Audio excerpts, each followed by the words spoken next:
Okay. Welcome, welcome.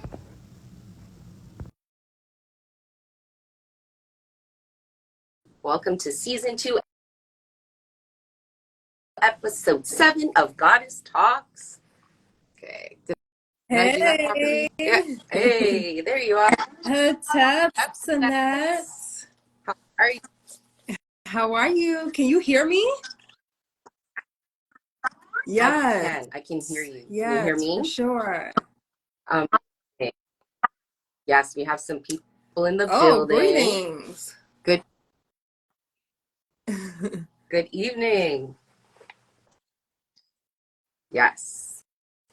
I guess we'll just allow a couple minutes for some viewers to come in. I see rich and lavish knowledge.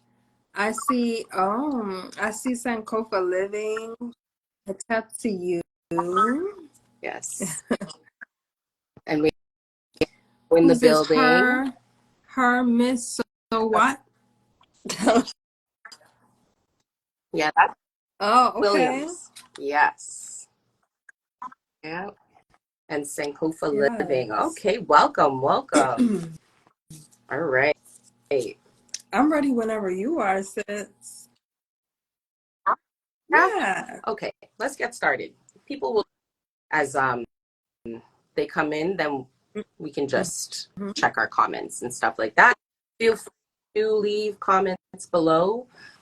Questions, comments, experiences, anything you want to tap in, please feel free to do so during the live. Today, we have the privilege of speaking again with Kemetic Wellness. That's BaNAuset KaNSekhmet. And she's joining us today extraordinaire for a discussion on obtaining emotional mastery over the melodramatic state of being. So that's our subject for today. Thank you for having me again. Sorry. Back. Yeah. Listen, it's a divine alignment between the two of us. So thank you for being willing to speak on the powerful discussions that we have. Thank you. Thank you. So let's see. Well, I personally saw a couple of your posts on emotions and things like that. So I reached out to you. We've got to do this because my motto for this year personally has been the year of motion, not emotion. Yes. Stay focused. I like that. Right. So yes, that's the motto for me personally because I'm naturally an empath. So I felt like this subject could do if it could do for me so much, it could do for others so much, so I wanted to expand on basically the information you have provided on your page. So that's what we're going to do today. And starting off first, we have a series of I think like 10 questions. The first one we have is basics. So to fully function with emotional intelligence, we must first gain an understanding of what emotions are.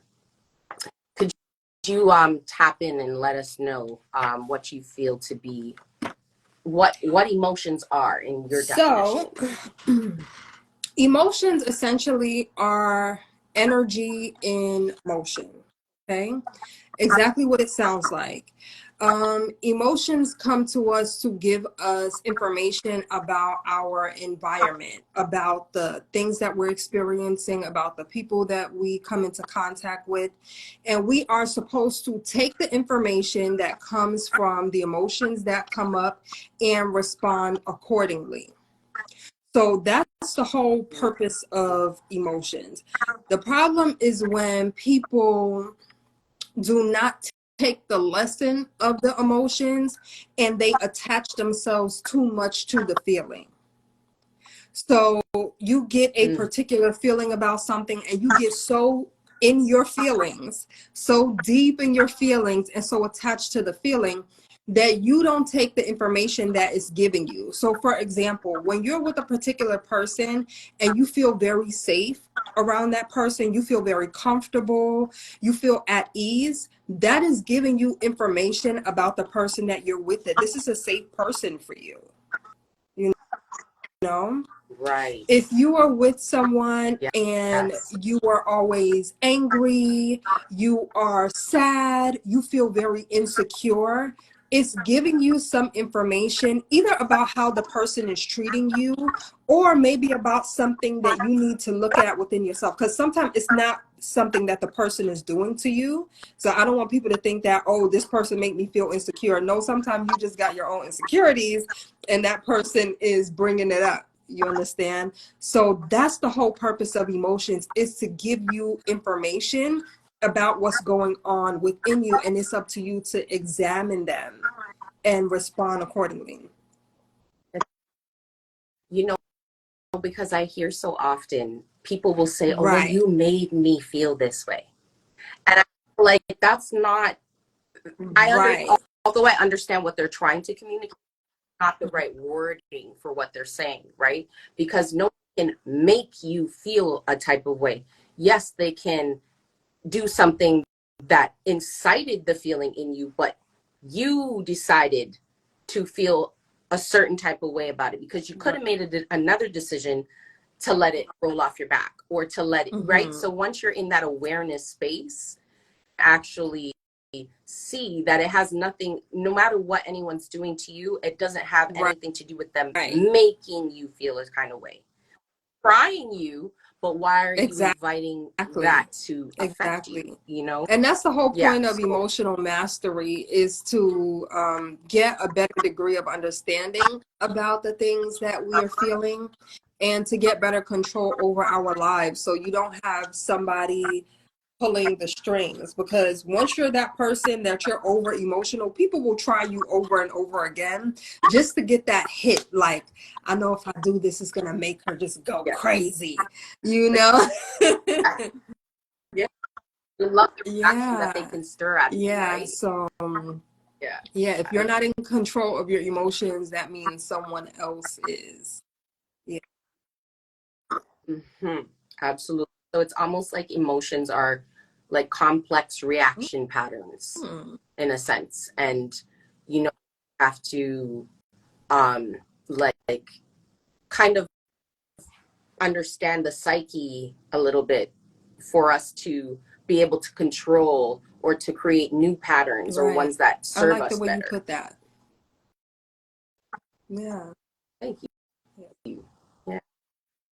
So also I wanted to add too, I feel like sometimes it's a misunderstood, and that when we're growing up, especially with genders and things like that, that people believe that, you know, emotions are more like female driven, or they're Mhm. more a female thing and they're not a masculine thing. But I believe that emotions are a Yeah. people thing. It's a it's a, you know what I mean? So all people experience emotions. Some just suppress it, or, you know, they might have, you know, other Mhm. issues that we probably will get into with the emotions themselves, but the emotions are there. And even people who a lot of the times I feel like the male gender definitely tends to act like they don't have emotions, but in doing so, they reveal Right. their emotions. It's quite strange. Like, it's almost a denial, but then it's like, Oh my so for example, oh, I'm gosh. not mad, but like you're so Yeah. mad. You know what I mean? Like, so, you know, saying you're not a thing does not Yeah. equal you There, not you being know, a there are thing, certain right? emotions that people just don't want to claim. You know, anger is typically one Yes, of them. You'll hear people who say, well, I'm not mad. I never get mad. I'm never mad about anything. right. Lies. Lies. You're mad. Or you hear people say, I don't get jealous. I never get jealous. That's a lie. That's a lie. Jealousy is Right. a normal emotion, just like any other emotion, and it's there to give you information about your experience. So, for example, if you are, sometimes we have righteous anger. Like if you were to see a child being hurt, you would be angry.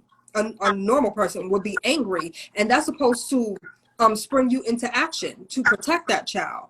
Or if you are Yes. jealous in a particular situation, sometimes it's somebody purposely trying to make you jealous, right? Or sometimes it's Mm-hmm. someone who has Mm-hmm. qualities that you like and you want to embody, and that person is showing you what it looks like. Now, if you have good emotional intelligence, you will think about that. You'll think about it like, what is it about this person that I'm feeling so jealous and insecure about right now? And you'll say, okay, she's beautiful, or she has really, really nice style, or people treat her a particular way. That will give you an indicator that this is how I want to be treated. So now, if you have good emotional intelligence, you can decide for yourself, okay, what can I do in my life that will get me that type of treatment or get me to feel that way, and then do that for yourself. But somebody who doesn't, they'll feed that emotion. They'll feed that jealousy. It'll go Yes. into, well, she ain't out that. They start hating on the person, talking badly about the person, putting them down.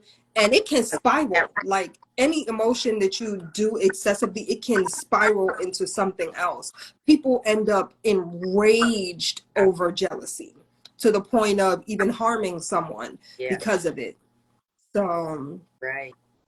Right. Right. So it's that not being able mhm, to emotionally regulate, right? Versus saying, what can I do to get myself into a space with the people like that I feel so strongly connected to, that energy or that passion or what they exude? How can I get closer to them? Instead, they start to push it away. They start to push what it is they see they want to exhibit.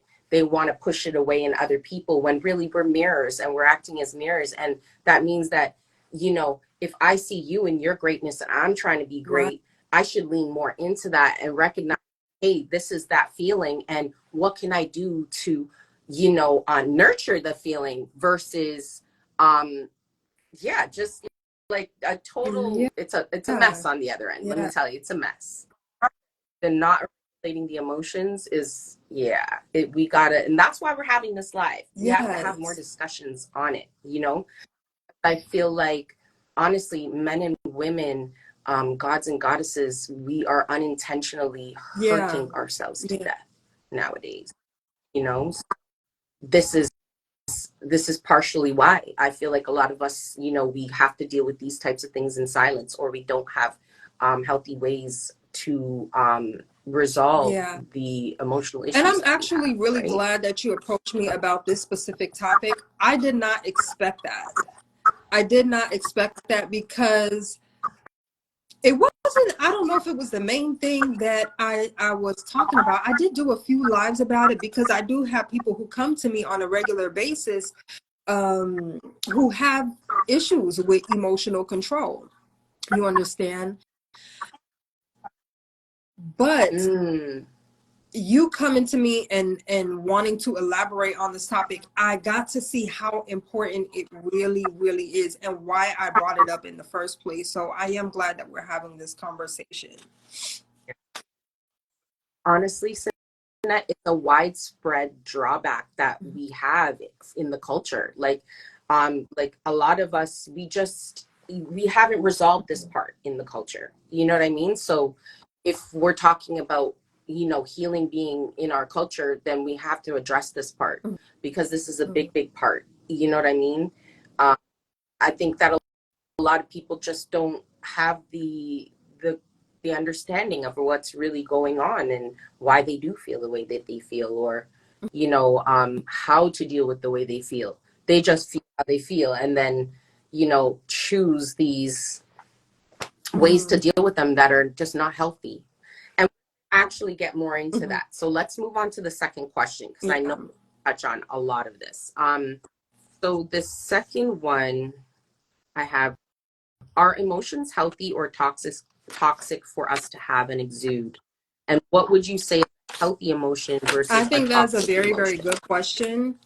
And that's a common question that a lot of people have, that they think certain emotions are toxic, which is why people will disown their emotions a lot of the time. Like we said, with the anger or jealousy, people can feel a lot of shame about having certain emotions, but no emotion is toxic in and of itself. And we have to be able to give ourselves permission to feel whatever it is that we feel. Where it becomes toxic, again, is where we never learn the lesson of the emotion.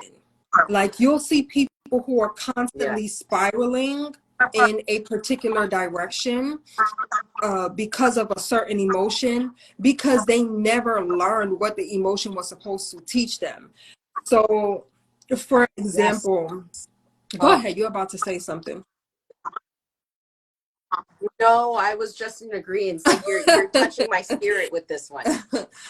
Okay, so for example, say I'm in an abusive relationship and I am constantly feeling sad or depressed or, hopeless or, want to take myself out. And I never really examine what those emotions are about, and the information that is supposed to be giving me about the relationship is telling me this person is mistreating you. That's what it's really telling you. But some people never really pay as much attention to that. They will stick to those emotions. They'll stick to that victim mentality. And even if the relationship ends, they'll stay in that same mentality and find somebody else who mistreat them all over again.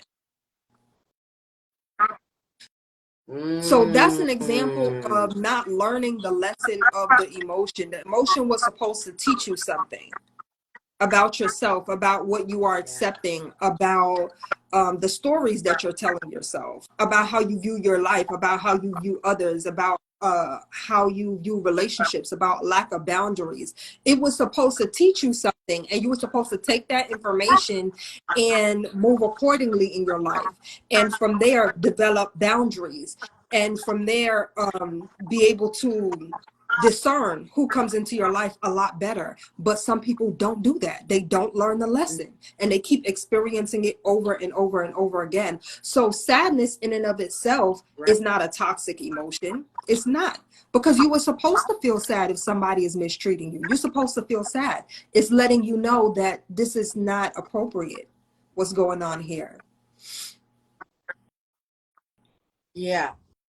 Sadness is a good example. What would you say about, like, okay, so they say love and hate. Obviously, that's like the two where, they're prominent. And, love is, the non-fear-based emotion, and then hate would be the fear-based emotion. What is what? supposed to teach? What would you say the, like, hate, the opposite of love, like what would hate be trying to teach? Like that emotion of like could be hatred, trying to teach you a number of different things. It's up to the individual to self-examine.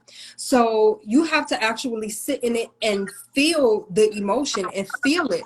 And while you're feeling the emotion, you need to be asking yourself these questions. You need to be asking yourself, what is this here to teach me? Because the lesson is not the same for everybody. We're not feeling the same emotion for the same reason. We don't all have the same exact lesson. So it's up to you to do some self-reflection, to practice self-awareness. That's another thing that our emotions is teaching us, to practice self-awareness. You have to begin to reflect on, what is this here to teach me? Right. Yeah. Right. Okay. Now, so the next one, narcissistic society enjoys oppression, specifically oppressing people of color.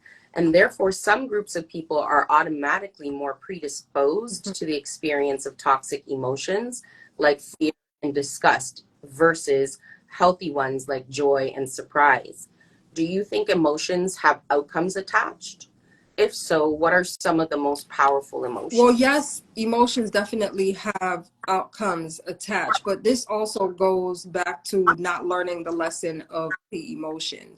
And this is why this is such a powerful topic for Black people, Indigenous people, because We Right. continuously feel victimized, oppressed, all of these emotions from being mistreated by this particular society, by white society. But we are not internalizing the lesson of the emotion. Even though white Right. society is narcissistic and the way that they treat Black people in this world is wrong, we are also wrong. We are also reacting to it Mm. in a way that is maladaptive because we are allowing the abuse, which means we're not learning the Mm. lesson. Where there's a narcissist, there's a codependent. We have a codependent narcissistic relationship with white society. So yes, we can say that they are narcissistic, and of course we are predisposed to certain emotions, but we are not doing anything about it collectively as a whole. Yes, there are certain people who are doing their work, doing what needs to be done, but as a collective, Black people are allowing ourselves to be mistreated. We are participating in this Great. system. We are not victims. We have a victim mentality Yep. where we act like, these people are just all powerful and they get to control our lives. No, we're participating in this system. We participate in the destruction of our image. We participate in the miseducation of our children. We participate in us not being treated well in healthcare because we're depending on their systems, not learning how to eat properly and feeding ourselves and going to our own holistic doctors. We're participating in it. We're not victims. We are volunteers in the system. Right. So that again goes back to not learning the lesson of the emotions, always feeling like we're in victim mode. The things that we can do to not be in this position, we're not doing it collectively. Not to say Right. nobody isn't, because I'm here doing my work. We're doing our work, We're doing it sis. right now. And credit the Yes, gospel. but We're as a spreading the collective, gospel. the majority of us are not. And we think this is just something that's happening to us and there's nothing that we can do about it. That's a victim mentality. And it's time for us to come out of it. Gone are the days where we thought that, the sky was just going to crack open and white Jesus will come down and save us. That's not going to happen. It's time to wake up. Right. Right. Oh my gosh, that is so true. I just feel like I think that sometimes it's because first of all, we learn these Mm-hmm. things late. Yeah. Number one, Mm-hmm. we're learning late, right? Nobody taught us this growing up. They didn't teach us these things. They Right. never spoke to us this way, right? So because of that, it's such a complex pattern that we're in that it becomes something where it's like, well, I'm Mm-hmm. actually good at this. You know what I mean? You know, I'm good at feeling like, Right. oh no, it's being done to me versus I have Right. some sort of power and control in this. So why would I want to do anything different if I'm actually good at this thing? Because you've had Mm-hmm. so much practice That's at a a really pattern. good point that you You know what I mean? made. So when you say that some of us are predisposed to certain emotions, yes. So the adults who've had time to figure out what's going on, you don't really have any excuse, okay? But the kids, those of us who grew up watching our family, our mom, our dad, and everybody in our whole communities think in this particular way, you are going to be this predisposed to think in a victim mentality, just like white kids have a god complex and a superiority complex very early in their life because they've seen how their community, their family, how everybody reacts in society, how they are treated in society, and they develop those feelings and attitudes towards life. We're doing the same thing. This Right, generation is very right. special because I think this is the first time that we've had enough space to be able to do mental and emotional healing work. You understand? I don't think that Yes. our ancestors before us really had the space to do it. It was not something that was commonly talked about. Therapy was not a thing. That was for crazy people. Okay, you are mad if you needed to go Yes. to therapy. Okay, that was the stigma. Yes. Everything is keep it Yes. hush, like we don't talk about Yeah. it, or it's swept under the rug, you know, it's Yeah. like keeping up the And appearance, right? But I think now the appearance is making apparent the the I don't even know what to call it, but basically the uh-huh. malfunctioning of us, it's so apparent in the appearance now. So now you Yeah. can't even hide behind the appearance because you're telling on yourself, right? Just like I said before, when people are like, "Oh no, I'm not angry," but It's showing up. you're clearly, so it doesn't matter that you're not saying that you're, it doesn't matter that you say so. You're appearing angry regardless of how you want to front about being angry. We could see Right. it, like it's all over you, like it's Right. there about you, right? So before, I think they were actually good at keeping up the appearance and shoving everything down to the bottom of the pits, right? Which is not good. We're Mm-hmm. going to get into what that does to the body, right? However, now it's like this psychology is just it's showing like Yeah. what, you know what I mean? It's kind of like illness shows. I don't want to Yeah. call it an illness. I feel like I want to call it an illness because you're not in control of something that is so responsible for, like, not even Right. regulating you, but regulating your whole life. Then It is. it's pretty much an illness. Spreading it. You know what I mean? You're spreading it to the children, you're spreading it to whoever. When you don't heal and fix it, you Right. don't break these Right. generational And I curses. talk about that also in my book, High Vibration Nutrition, the 4 levels of wellness. And I talk about what being out of alignment with wellness on all 4 levels looks like. It's a nutrition book, but it's not just about nutrition. It's really a lifestyle book. And I cover all 4 levels: the emotional, mental, physical, and the spiritual levels of wellness, and also dis-ease and what that looks like Right. in people's lives.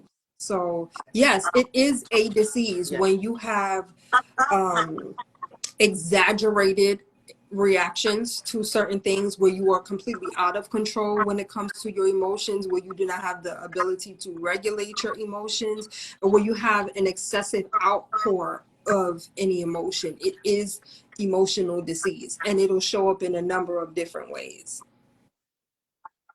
Emotional disease. Hashtags. Oh my gosh, hashtag. Hashtag emotional disease. Yeah. Yes. Disease, that's it. That's the one right there, man. Emotional disease exists. It is a, Mm-hmm. oh gosh. Okay.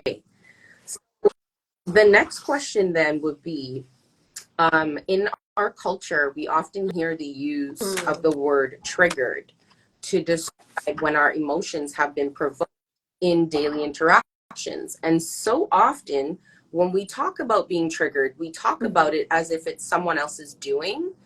But dare I say, excuse me, what if we are triggering ourselves with the so-called things others do and say that would likely not be a trigger at all if we ourselves were seated in Mm-hmm. emotional balance and power, right? So shifting the accountability back to self is where some of the emotional intelligence must be.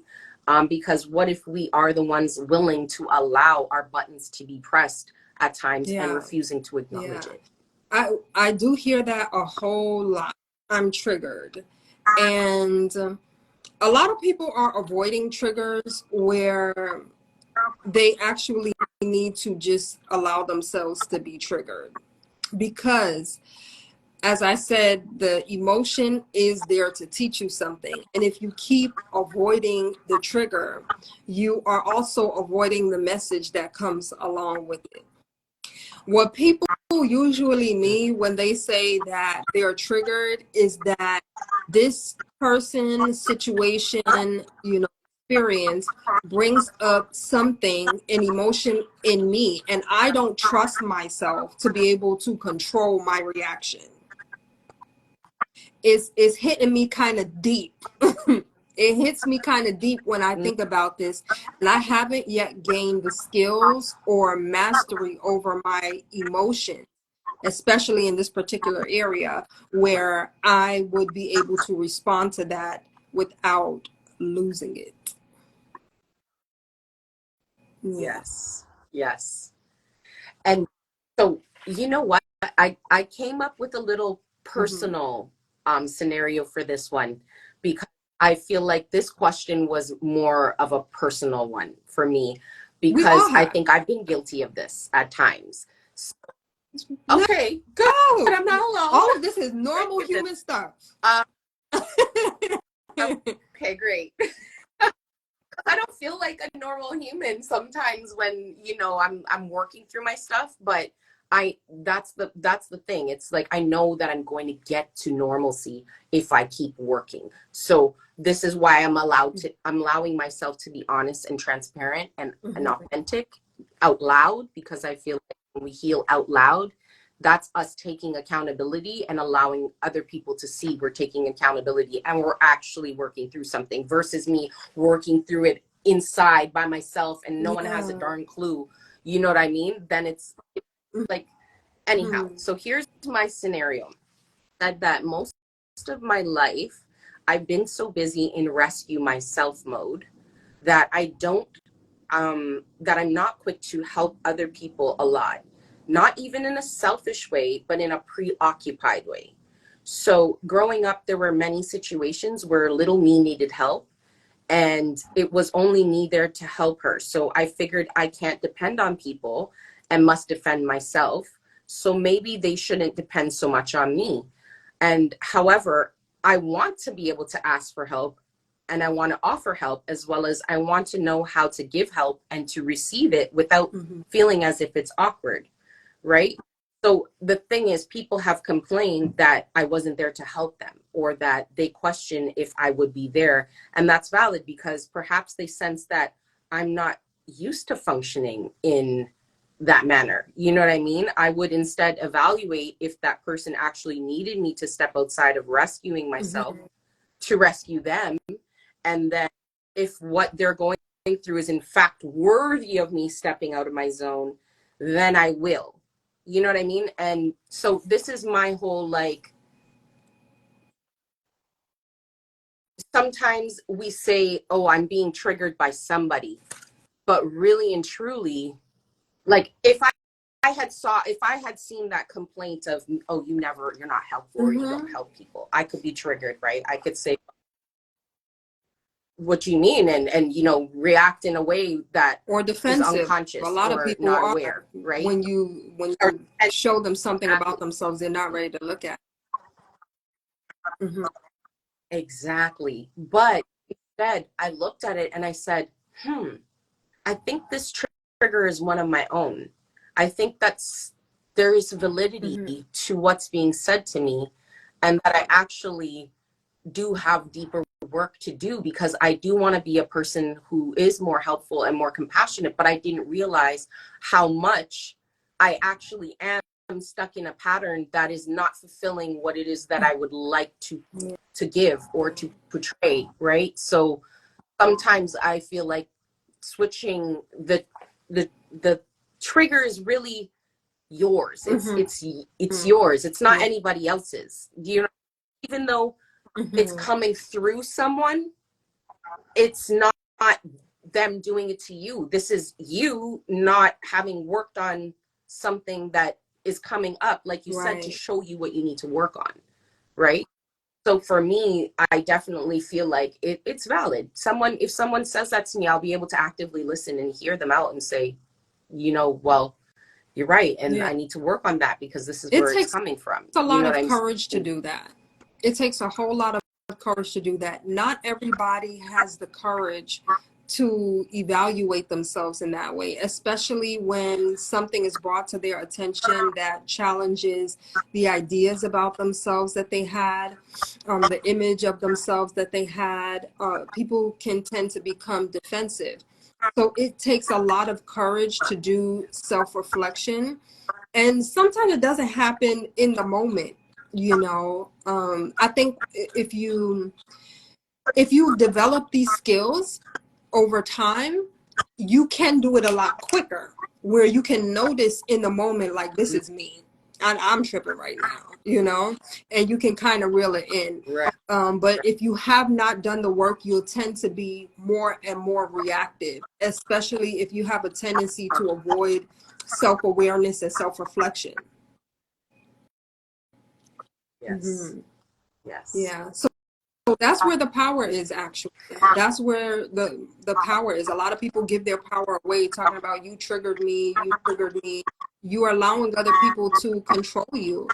And yeah, and you're the one Yes. who has the most control over your emotions, and how you respond in a situation is up to you to decide that. But you just saying I'm triggered, you're giving your power away to somebody else.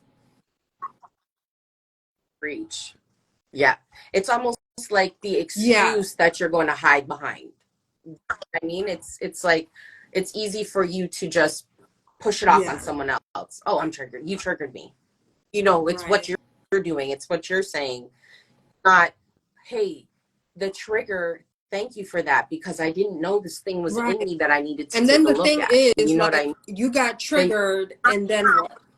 And then what after that? Okay, so I yeah, triggered you, and then what? you're just angry. Yeah.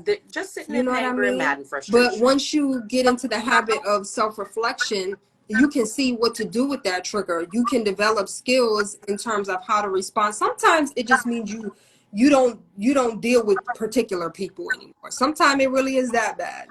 There's certain situations that the wound is so deep that you're not going to be able to sit in certain spaces or around certain people where they do particular things to you, and it doesn't hurt. It is not a Yep. pain there. Some wounds are Right. deeper than others, but you at least gain enough True. awareness of yourself that you know exactly what that is, and you know how to best protect yourself. You know how to create better boundaries, Yeah. and more intelligent ways to respond to things. Mhm. Right. Agreed. Absolutely. So basically, we're trying to say that word triggered is not being used in the way, well, in our culture, when I say use, it's not being used in the way that Mhm. it's meant to be used in, right?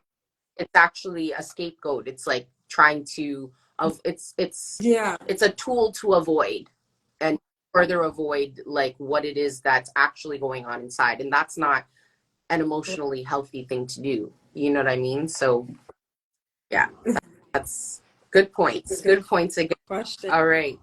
So uh, Mhm. the next one, I posted a reel on IG, which I sent to you also, about the different types of reaction people have when I experiencing the remember that. emotion anger. Mhm. Uh, Mhm. yeah, you remember that one? I mean, it was good. So it's actually up on my That was timeline right fun. now if anyone wants to go and see that. Um, there was the shouter, the crier, Yeah. the laugher, the destroyer, the silent, the I'm not Mm-hmm. angry pretender, the skipper, the walkawayer, the forgets their anger, the delayed reactor. Okay. But none of these reactions to the emotion of anger seem to be intelligent. Emotional responses. So, what would you say is the emotionally intelligent way to deal with the emotion Okay, of that's a anger, good if any? question. First, I want to say it's none of those responses is wrong. It's not wrong. Those are all normal things. If y'all haven't seen that reel, you should watch it. It's actually really fun. It's Good. yeah, So good. it's I really remixed it. It funny. was Some of so y'all gonna good. be triggered. Right? They're going to be, Yeah, girl, I'm when you telling watch you. it. But it's so accurate at the same time. People do have all different types of reactions to anger, and it's not necessarily wrong. It's not wrong. Um, the best way to respond to anger is to take a minute. Take a minute. The first thing Okay. I would say for you to do when you notice yourself becoming angry is to pay attention to the signs. So you want to be aware of the signs that you're becoming angry before you are angry. So yes. So Oh, especially if you have a problem with anger. So think about some of the signs that happen. Did your jaw get tense and your fists start to clench up, your nose start flaring, you start getting that little vein in your forehead or your neck, you know, you feel yourself breathing, you start talking fast, talking at people really fast. There's a whole lot of heart. different cues that's gonna let you know you are about to lose it. You are about to lose it. So you want to be aware of the signs that you exhibit, the things that come up within you when you start to get angry. That's the first thing. You want to know what it looks Right. like. Because once it happens, you can now start to stop yourself or control the situation. If you are not aware of these signs, that thing will take off so quick, you will not be able to stop it. And anger is one of Right. those emotions because, like I said, anger is it's a fiery emotion. It's an emotion that's meant to drive you into action. You understand? It's meant for you to take Right. action, but anger can make you very stupid. We become stupid in anger. We become foolish. We become blind. This is why, you hear about crimes of passion. You understand? Crimes of passion. When you become angry, True. you do things that you would not normally do. And usually people, Right. yes, Don't even sometimes you don't even remember remember. You don't half. remember what you said. You'll say things out of anger because it's just going and going and going. You understand? So you want to be able to stop Yes. yourself or to become aware of what the signs are when you're becoming angry so that you can stop yourself.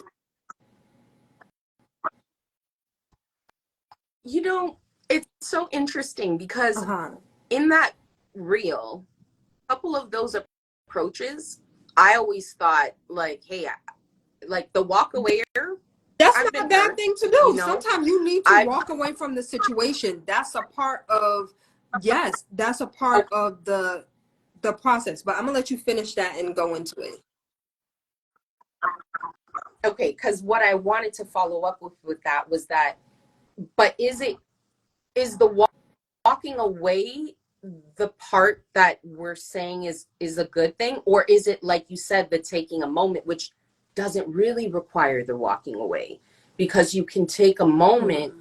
in the moment and then proceed, right? So the walking away might be kind of like an avoidance again, I'm thinking, right? So I felt like each one of those emotion or Mm-hmm. reactions, emotional reactions to anger actually weren't probably the best, healthiest, intelligent way to deal with it, because if you, like you said, you can take your moment, but it doesn't have to be where you're disregarding, Mm-hmm. where you just walk away, or you for example, what was the other one?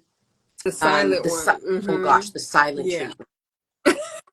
We all know, like this, that was the Yeah. killer.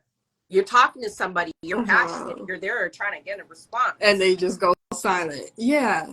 Cricket. So you're right about that some of those tactics are ways to avoid the anger. Is those are ways to avoid dealing with the situation.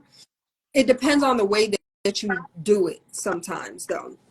So in the moment when you feel yourself becoming angry, you may want to stop and take a moment. You may want to say, let me get back to you on this. Just take a moment, say, I need a moment. I need a moment. And you may need to walk away. You may be that angry that if you do not walk away, you're going to do something or say something that you will regret. So it is okay to do that. But you want to come back at an agreed upon time and readdress the situation Oh, after you have allowed your emotions to calm down.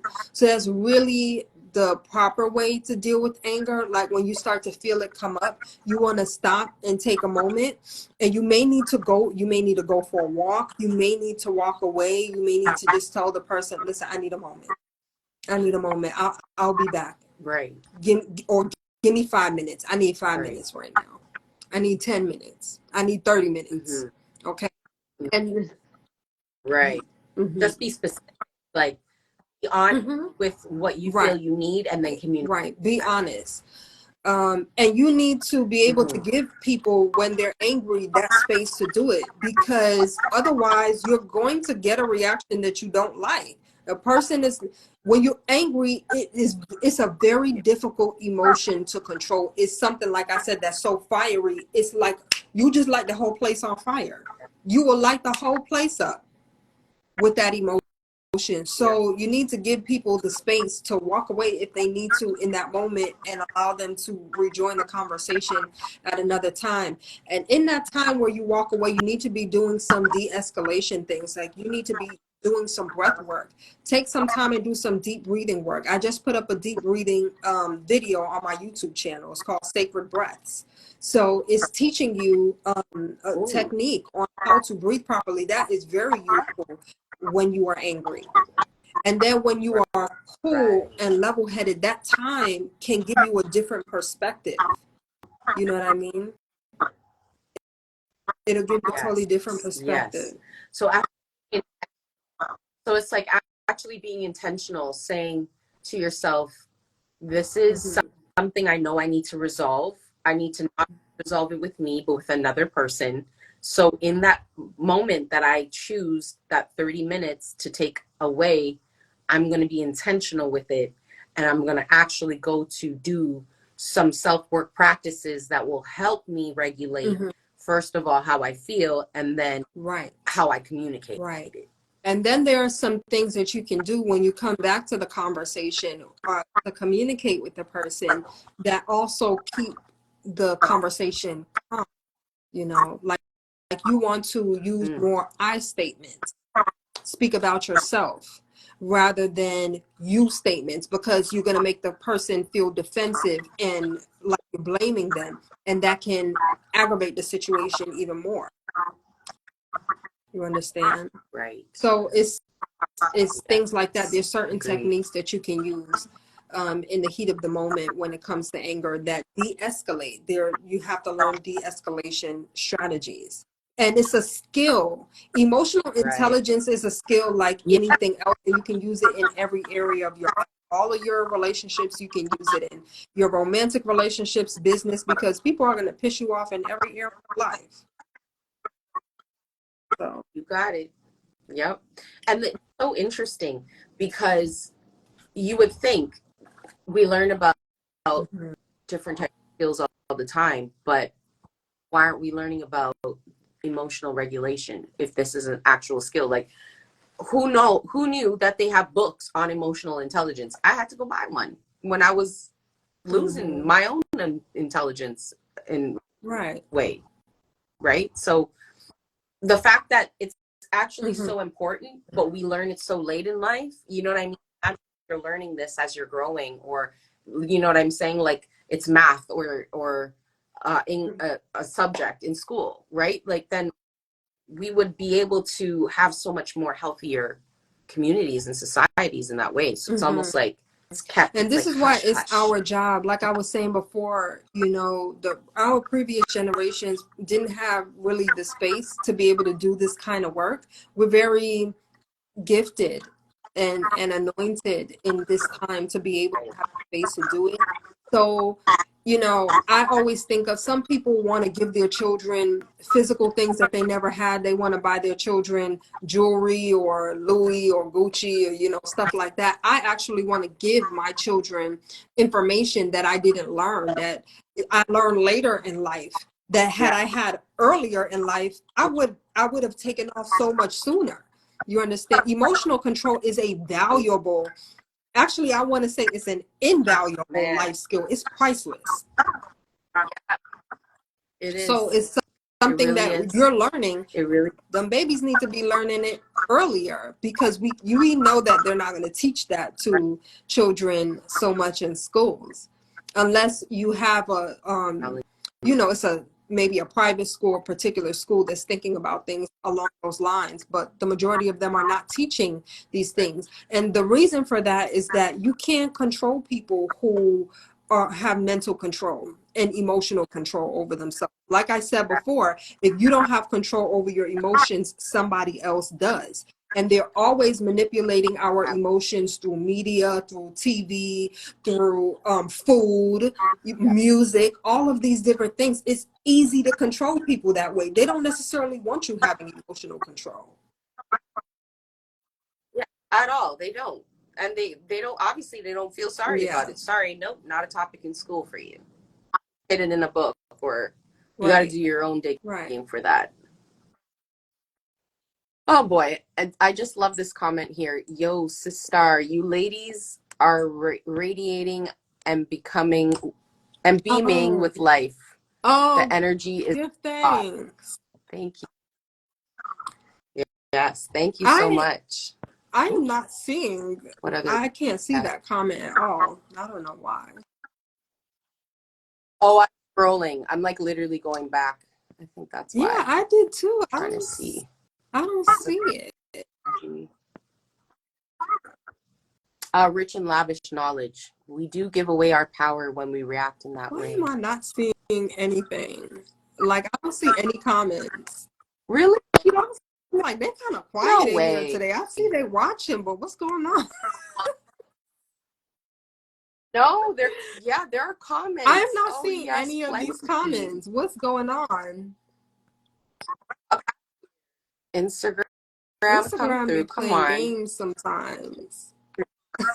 Double flare. Yeah. Trying to block the I'm goodness and the upset. I can't see. I greatness. love reacting to the comments. I don't see anything. I don't see any comments. Right? It's yeah. I don't even know how can I even I invite don't you to know. the comments? Maybe Is that a thing? somebody at Like, me in the comments. Let me see if I right? Yes, someone at maybe it'll Kemetic pop up on my Wellness. screen. I don't know.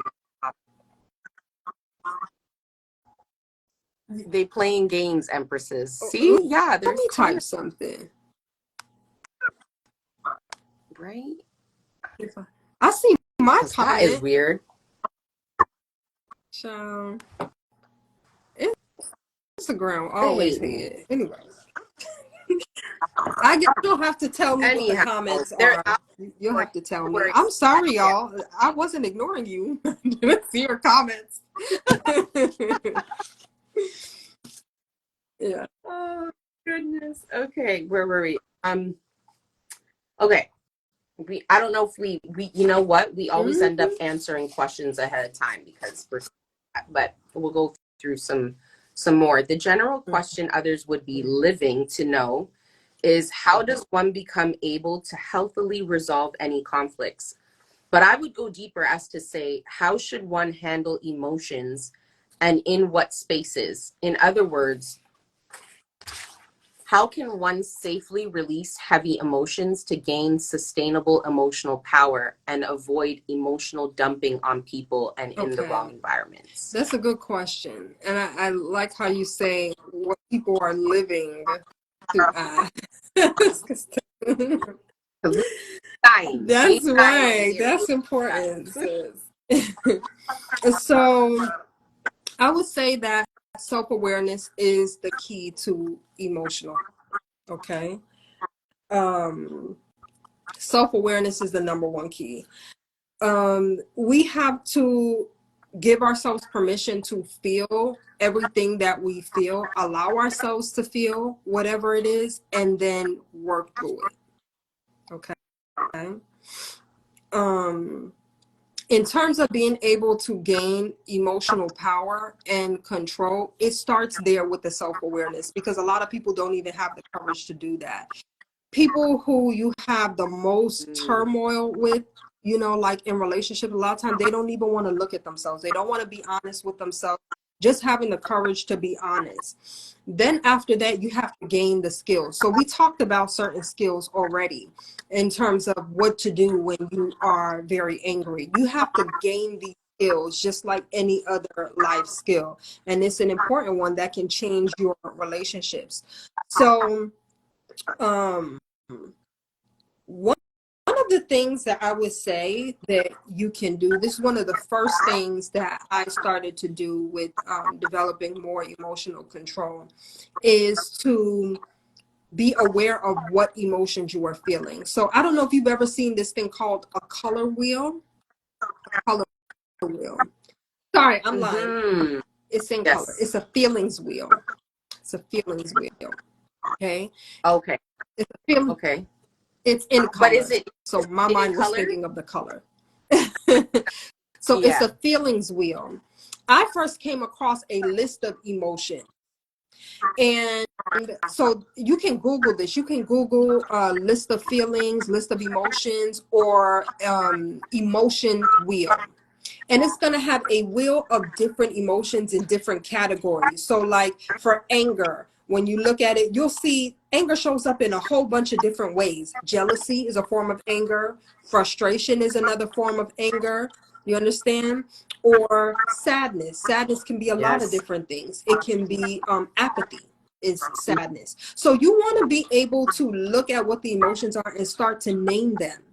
You understand? That way, when they come up or when you feel them, you'll know what it is. It'll give you greater clarity about what your emotions are. Now, one of the ways that I start, this is an exercise that was given to me by an EFT therapist, and I also use it with my clients. So I tell people, look at your emotional wheel, your feelings wheel, or your list of emotions.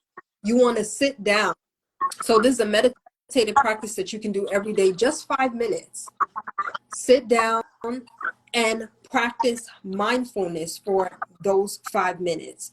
So you're sitting in a quiet, comfortable space and just pay attention to any sensations in the body.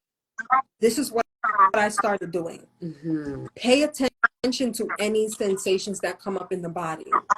You may notice, okay, I feel a little tension in my shoulder. I Yeah. feel numbness in my right toe, right pinky toe, right?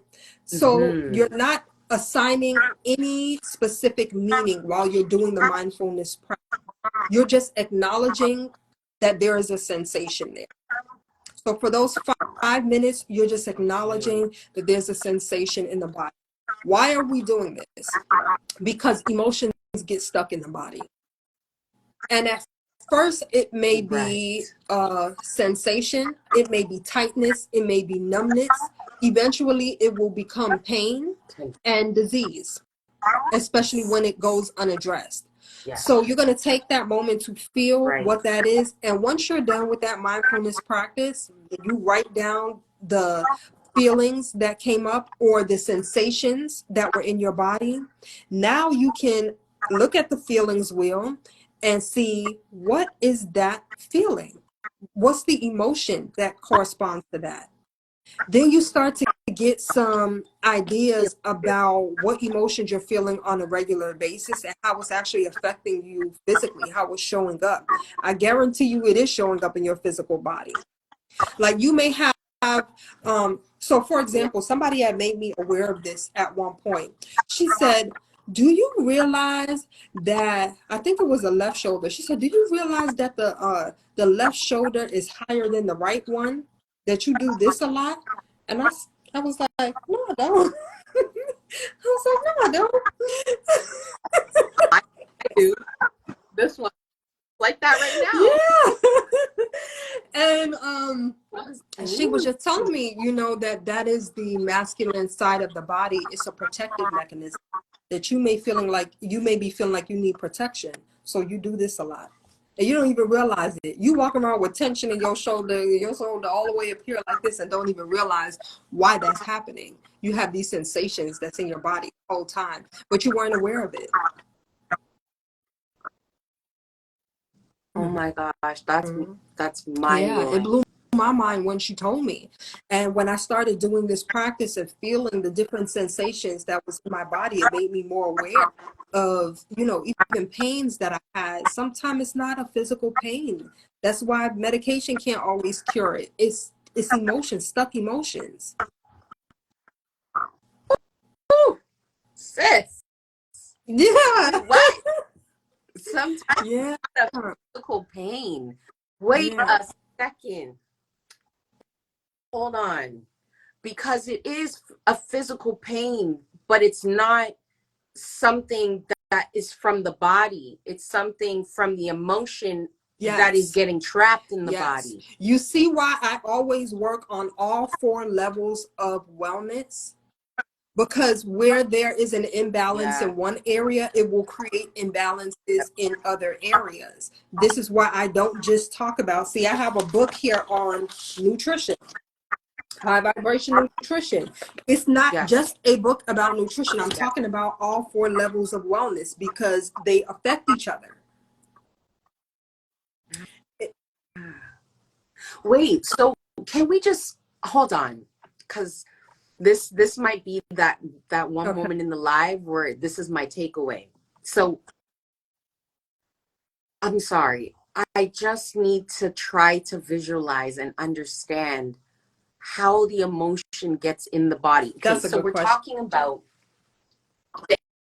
anger, right? So if it's anger and all of those other sub emotions, I'll call them, that result from anger, usually it's because the anger wants you to fight or flight.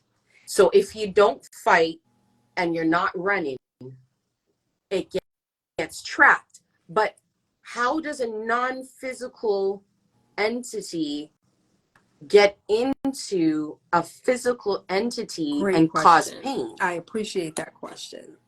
So I say this all the time that everything begins in the energetic form or the spiritual form before it manifests physically.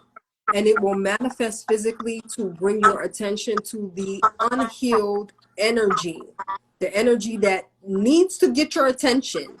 But because it's invisible, Mm-hmm. you can easily ignore it.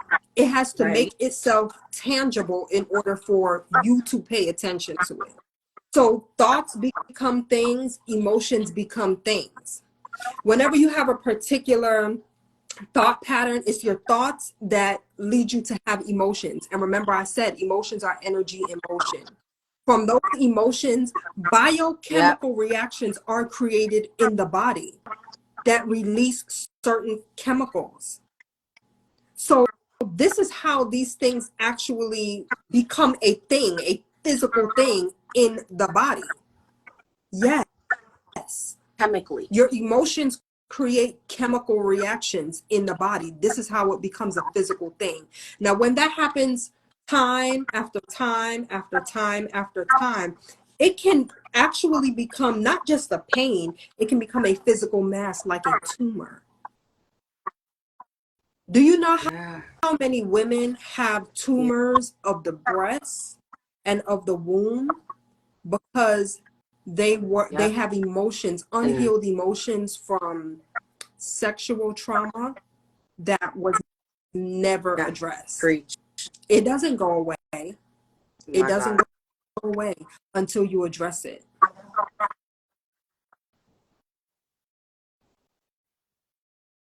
Okay, so if that's how the thing gets in, what would be the reverse? How do we address it for it to go away or for it to be an unchemical I reacting thing love in the that you body? asked that. I love that you asked that because I have Now,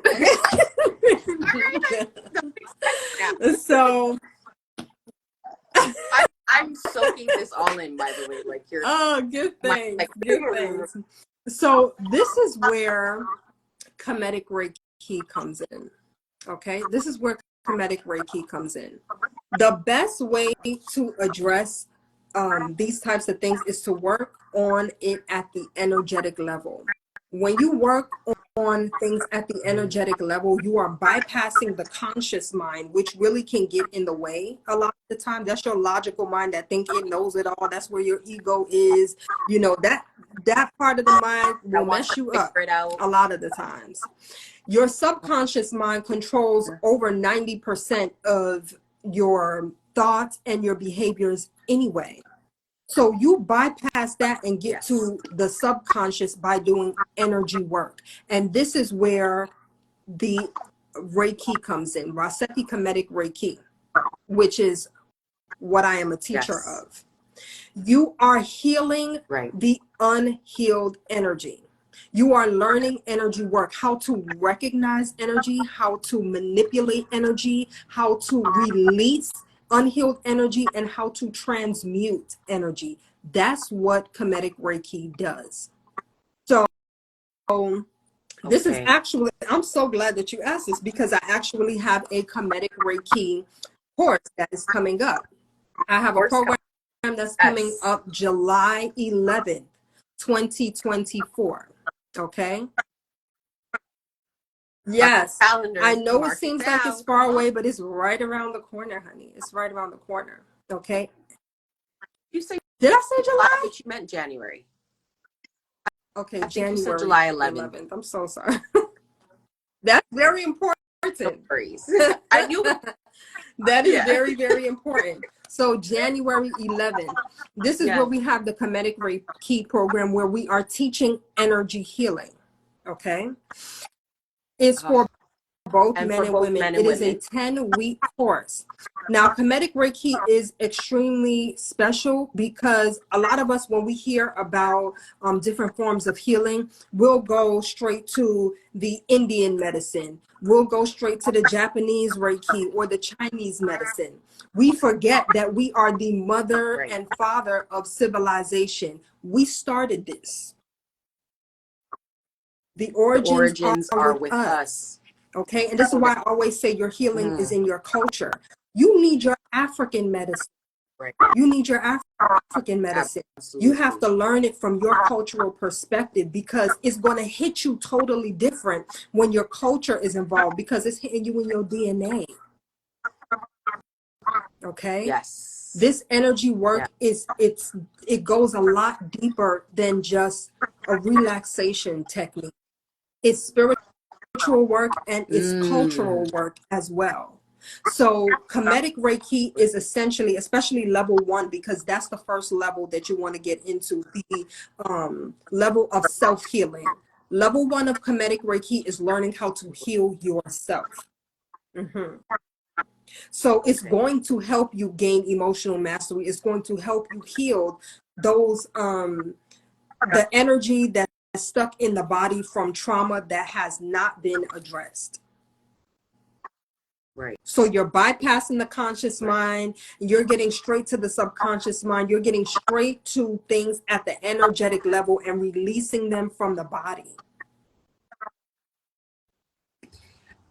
I wonder, in your practice and your years of doing so, have you witnessed when it is released energetically? Have you witnessed um, the pain go away in somebody right You away can with that physically release? see a change in someone's body when they release the pain. You can physically see it. You can see the whole demeanor. It's like what you see when you watch kind of Christians do an exorcism or things like that. Yeah, Yeah, it really exorcist. is. Yeah, You releasing that energy that has been weighing you down for so long. So I have done a lot of retreats with the Raseki Arts Temple. And during the time that we do the retreats and we are certifying people to become level 1, uh, level 1 is the self-healing, and level 2 practitioners of the Kemetic Reiki practice, right? Once you go into level 2, especially when we're working on each other, so the students begin to work on each other, people come in there with a particular demeanor, a certain demeanor, certain load that they have on their shoulder. And when we start doing the energy work, people will have big releases. They will cry, they may scream, they may ball up in a corner yeah, until you feel it, when that thing is like, it just is out, when it's totally out from the work that we're doing, the energy work that we're doing. And when that person comes around, it's like a totally different person standing in front of you. I kid you not. It's so powerful. It is so powerful. You see people who look absolutely. so withdrawn or shy, all of a sudden they smiling with you. They release something that they've been carrying with them for a Mm, very, very long time. So Right. yes, you can see it. Right. You can see it in that person's physical body. You can see it all over them. Their whole posture changes.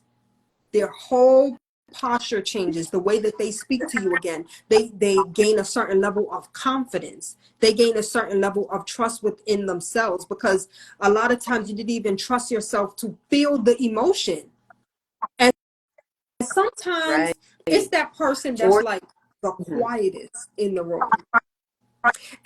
And Mukajara is good for this. She'll be like, that one been over there in the corner the whole time, not saying nothing. She got a lot that she want to release. And you'll see it on the person, and they'll be, Mm. it's like a new person once they go through it. It's such powerful work. It's such Wow. powerful work. Oh, shout out to the Raseki Temple. Listen, you guys might have to come Ooh, to Canada and do a retreat, because we need out okay. here. Like, when I tell you, we need the physicality, we need the energy, we need you guys here spiritually. Like, it's one thing for us to connect via the technology, but we need the presence over here. We're lacking that presence I in hear in you. in Canada. You know what I mean? If ever you guys like think about doing something Yes, internationally, I will please have come. to bring that to Mukajara's attention. I will. I will. I wonder Yeah, how many sisters are out yeah. there in Canada who really want this healing Here, as well. I know a couple. I know a couple. Yeah, I'm not sure how many people you guys require, but Well, I a know a handful is handful. all we need. They're usually very small classes, because you Yeah, need the classes to be small in order for everybody to get their work. So generally, the most that I have had in a session, and it is very overwhelming, it usually will be at a retreat, sorry. Um, Maybe we had about 20 to 22 people, I would say, in that particular retreat. And one practitioner is not working on all of that at one time, because it's a lot. It is a lot of work. It's very right. heavy work. You understand? So you want to work in smaller groups. So you only need a handful. Yes, we're out here. We're waiting. Let me tell you, we need it. We need it. And we have some more comments. So, uh, honesty is a Hmm. skill. Oh, yes. So, pain, it Yes. sits in the joints and tendons. It's all connected, the energy, Hmm. which causes chemical Thank imbalance. you for reading the Are comments to me, y'all. I excused. still can't see the comments. I'm so sorry. I wish I could. No worries. Oh, boy, sis. Like that one, yeah. So, that one was good for me. Like, I know personally, that was my takeaway for sure from this live. That was great. That was like Good mind thing. blowing. Oh my goodness.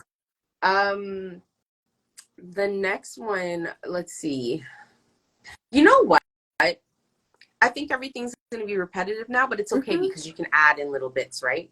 So, um, I've read in your book that emotional wellness is linked to physical wellness insofar as low frequency nutrition negatively affects our emotional and physical health. That means in order to have optimal emotional responses, it would depend on the physical condition of one's body also being in an optimal Oh, state. yes. Could you elaborate on Oh, this? yes. And I know some of the things may seem like they're repetitive, but like you said, we are going to elaborate on them. And just those little differences in the question is going to bring out another aspect.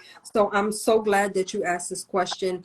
Yes, your physical body, or the state of your physical body, definitely has an impact on the state of your emotions, and can make it more possible or less possible for you to have emotional control. So I've been a nurse for over 15 years, and I've seen all different types of patients, people who have chronic illnesses, people who have cancer, people who are very ill with AIDS, people who have uncontrolled diabetes where they're losing a limb. You understand? Going through all type of different things. People who have end stage renal failure, all different types of things. And a lot of the people who I've seen in this condition, their attitude is insufferable. Like, they can be so rude, so crabby, so disrespectful, so stubborn, unable to hear or communicate everything you say. They take it the complete wrong way. They have a total meltdown. You know, you have people who are criers out of nowhere. You walk into the room and maybe I just did something that was they viewed as very nice, but may have been just a normal thing that I would do, and they're, you know, they just go into a whole thing. They have uncontrollable outpours of emotion, and this is because they are very sick. They are very sick. When you are sick and you don't feel good in your own physical body, it's difficult for you to be pleasant and to have good control over your emotions. Think about how you are when you don't feel good. You're short with people. You don't want to talk as much. You might be grumpy. You might be crabby. Some of y'all think that you just have a bad attitude, and the truth is you're really sick and you don't know how sick you are.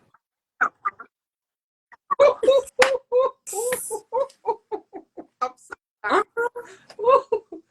I don't know who's alive right now, but yes, some of y'all think you just got a bad attitude and you're really constipated and you don't know it. That stank look you got on your face, you really constipated and you don't know it. You might have parasites and you don't know it. You need to detox and you need to cleanse. That's another thing I got coming up. December 1st, we're starting our 21-day vegan detox. Some of y'all need to cleanse and don't know it. Right. Some women who are overly aggressive and masculine, they don't realize that they have womb problems. You have problems with your uterus, and it's showing up in your attitude, and you're not connecting the two. Sometimes there's only so much emotional skill that you can have when you are in your physical body and your physical body is breaking down. You're not going to have good control over your emotions. Your body is not in a state that would even allow you to be able to do that. Wow. So it's so interesting. A lot of the time we just care how the external appearance looks and how we take care of the external appearance, but then the attitudes we carry give away what's going on with the internal appearance. Right? So it's so funny you said it that way, that some of you think you're angry, but you're sick. You're just sick, you know, because no one's gonna think about it like that. You know what I mean? They don't like thinking like, but I feel good, I don't feel any like physical pain and whatever. But you know why? People get so used to it that they don't even realize it's there anymore. They get so used to the sickness in their body, like they've been so used to taking multiple prescription medications. They don't even realize that they don't feel good in their body. It's not until you get on the opposite end, which is why detoxes are so important. We do them every single season at Kemetic Wellness. Every single season, we do a 21-day vegan detox specifically for this reason. I remember the way that I felt the first time that I did a detox. I have never felt that way before. Now, I did it because I was being vain. Okay, I was vain. Yes, I wanted to lose some weight. I did my little 21-day vegan detox. I did not anticipate the lightness that I would feel from it. I didn't anticipate that. I didn't anticipate how much better my brain would function, how much more clarity I would have, and how much better my mood was, even though I hadn't done anything else except change the foods that I was eating. And I've refined it since then. The first one that I did was in 2012 or 2014, so it's been a while, you know? So it's gotten better and better and better. And every time I do it, it takes me to another level, whether it's mentally, emotionally, or energetically, like something that I wanted to achieve. I've now created enough space to jump into that next dimension. Right. You know, it's so interesting you said that. Since I've had my back issue last month, I started to change just some things in my diet. Number one, I think that a lot of us folks in the culture are addicted to being sugar, right? When I say sugar, I'm not talking about natural sugar. I'm talking about the refined sugars, right? The bakes and the cakes and you know, all of the things, right? I literally let that go since I became sick with who knows if was probably more emotional pain than it was a physical pain. I became sick, I let sugar go. I don't have the memory issues that I had before. And not that I was, you know, I can remember things, but my mind's a lot clearer. Even in this live, usually I'd be looking at the notes. No, we're flowing, you know, because I'm realizing I don't put that toxicity into my body, so it's clearer in there, like literally clearer. And you don't even know that you need that until after you come out on the other side. Some people don't, they cannot see the benefit. They're like, I don't need that. I don't need to do that. I'm fine. I'm fine. People think, people think they're fine until they're not fine. And at some point, your body will force you to do what it is that you need to do.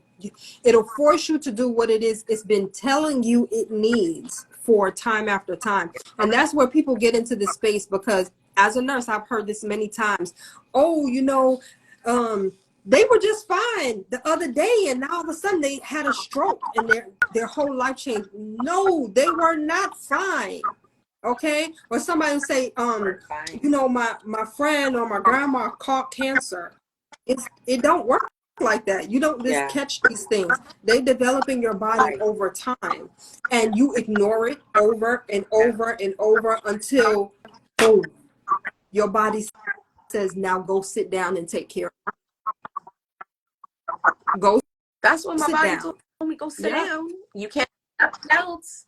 And the funny thing is, now that I don't have it in my system, I feel like, for example, the other day my son had a treat, and I don't know if I'm maybe a helicopter mom. I don't know if other moms do this, but I always taste a little bit of what he's gonna eat just to make sure.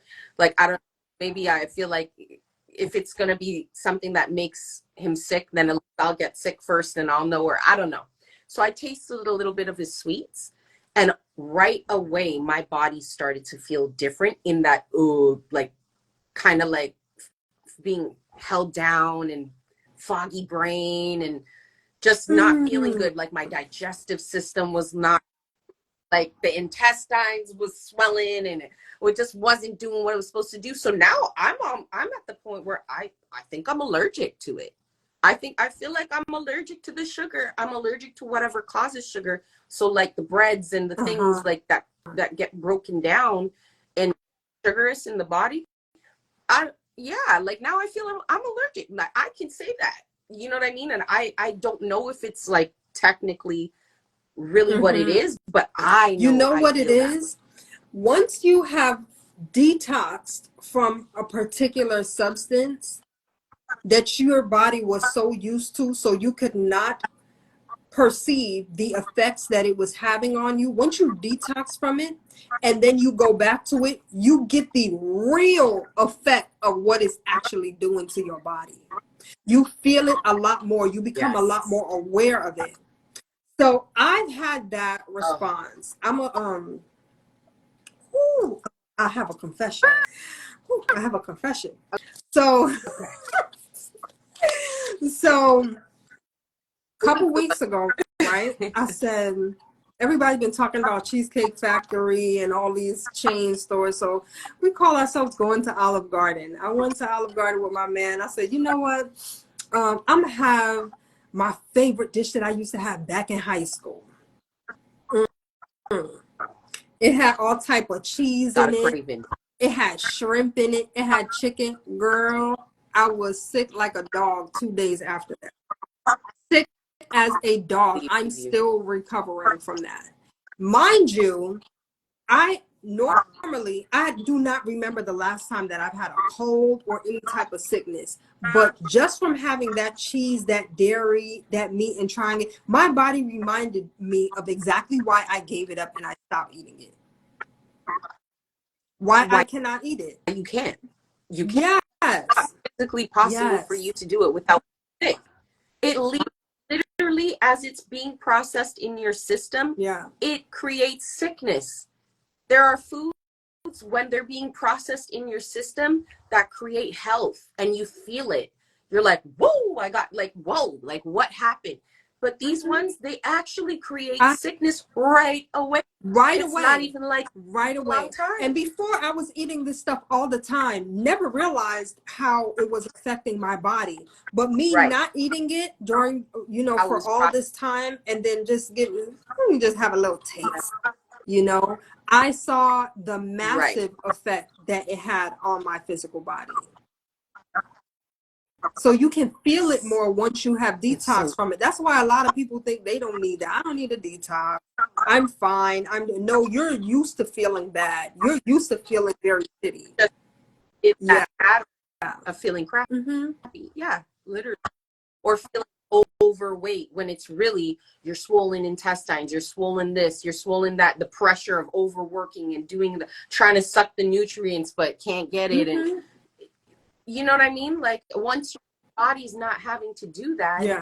it's actually so much simpler and it's so much easier to just function and to feel Right. functional in your own body.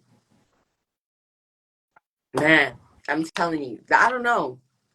The people, they're getting some gems tonight. I sure hope The way how so. I feel is like, I sure hope it, so. I wish I could get these let me tell you. comments. I feel so deprived. God. Okay. So we have, yes, the honest truth. Sis, much love. Loved this, got me hype. This is a grand moral buster. Oh, give thanks. I'm glad y'all are hype with me. Yep. So yeah, it's Mhm. people. Yeah. Man. Okay. So the next one was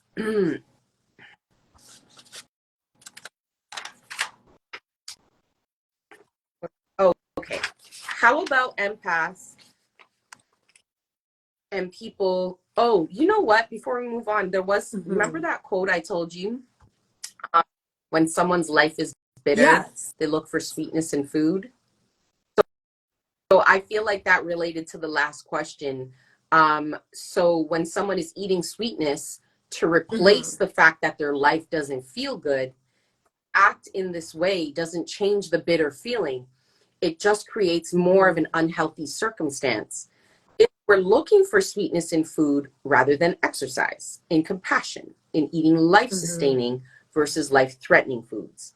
In this case, I like to replace that thought with another quote: Yes. nothing tastes as good as healing Ooh, I feels. like that. I you like it? I replaced it because literally that when your life is bitter, you look for sweetness in food. I was like, Yes. holy smokes. That's me Mhm. in a nutshell. I mean, it's probably a lot of us folks in the culture because yeah, a lot of the times what we encounter in our daily Right. lives, it's like we're dealing with bitterness. You know what I mean? And it's not our own bitterness, but it's bitterness in all directions, from Mhm. society, from other people, from like whatever, right? So literally, like you say, well, I don't got no sweetness, I ain't got no love, no one's giving me no affection, no Mhm. physical touch, no nothing, but you're Right. craving the sugar. You so what do? You go and you have Mhm. that little piece of cheesecake. You know what I mean? Go whatever, because you're not changing that mind frame. And so I let go of it. I said, Mhm. no, you can't stay there forever.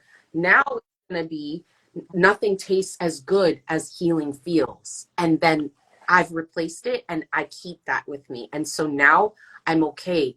And there's Mhm. still sugar, there's still sweetness. We have fruits, we have, there's dates, there's other things that honestly, once you cleanse your body Mm-hmm. of the artificial sugars, they're Right. even better. You know what I mean? Like, I never used to like a date. Now I got a whole bucket Yeah. of dates in my Yeah. cup. And one day I'm like, It's so ooh, that's a sweet. lot of Oh my sugar. goodness. It's so sweet. I noticed the same thing. But it's so Yeah. you want to sell your stuff. And I talked about Yeah, this in a right? post that I did a few weeks ago about changing or healing your emotional relationship with food. Healing your emotional Mm-hmm. relationship with food. And it's basically about connecting which emotions come up in relation to the cravings that you had. So sugar is one of them, and you're 100% right. People who are always having sugar cravings, people who overconsume sugar, are looking for or in need of sweetness somewhere in their life. There are other things that are also indicators of emotions that you need to pay attention to as well, like dairy. When you are craving dairy, you Right. want ice cream, you want something milky and creamy, it's connected to a need for a maternal connection. Yes. So you think about it being breastfed and getting breast milk. That's your maternal connection. When you're craving dairy, a lot of time you craving your mother.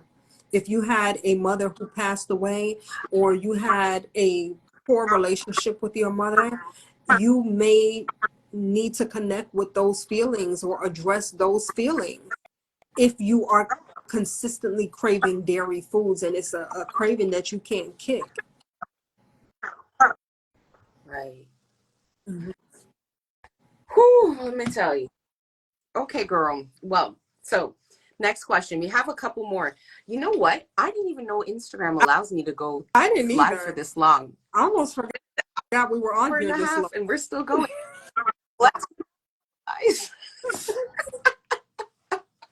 Apparently, I heard it's like according to how many followers you have, they Yeah. let you go a longer time. I don't know if that's true because I definitely have over 1,000 followers or anything, but I'm thankful. So we're Let's gonna try go. and squeeze this in before they give me Let's the go. alert.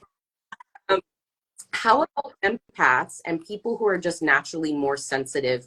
Um, are emotions predisposed, or do you believe that the over emotional state of being are actually behaviors that can be mastered and outgrown? Okay.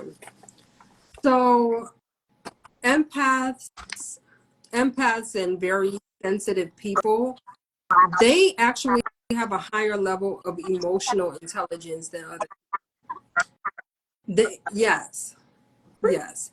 They're able to How so? feel their emotions more deeply. They feel emotions more intensely than other people. They know how to treat other people. They can actually feel other people's emotions, which is a gift. It's a superpower. So you have more of an understanding of if I treat a person a particular way, it will make them feel like this. They tend to be more conscious about the way they treat other people because they Right. can feel it. They know what it will feel like. And sometimes it hurts you as well to hurt other people because you're feeling that pain. So it is a gift, but it's a gift that has to be mastered. And yeah, because it can be a curse at times too. Like there's sometimes like because if you can't control it and you just it's too much and there's an outpour, too much of the outpour, that also Right. doesn't get you the result you need, right? That so you require a little bit of balance, and this A I'm speaking whole again lot of from a personal balance. standpoint because yeah, like I grew up very emotional, Mhm. like in the sense of tears mostly. So I can be brought to tears very quickly just by thinking about something or feeling about something or something like that. But my parent was not that way, and quite the opposite actually grew up in a society that told them if you Yes. cry you're not strong, don't do that, right? So I never was met halfway. I've always been emotionally outpouring in front of somebody who's looking at me like I'm crazy. And so I feel like sometimes I need a bit more of what they have because they get Mhm. through life a bit better. So this is like, again, a little bit of a personal question because I don't feel like I'm as bad anymore, but please believe me, if I care about you or I care about something that I'm talking about and I feel drawn to emotion, I will shed a tear or 8 million. Yeah. Oh my goodness. I love, I mean, I cry at commercials. I cry. I can I totally cry. feel where I you're do. coming from. Please do not feel bad. I love that you said that. I love that you said that. I am also someone who is highly sensitive and highly empathic. And I know firsthand that is something that can be used against you if you have not mastered it. It is a gift because you will use those emotions to do great things, especially when you have control over them. But especially when you have a parent who is not an emotional person and does not understand, it can make you feel like you are crazy. I've also had that experience coming from a Jamaican mother who would tell me, "You're too soft. You're too soft." You know? That's my Yes. Jamaican And you mother. know, Yeah. Jamaican people are not emotional like that. They don't No, cry at honey. funerals. No.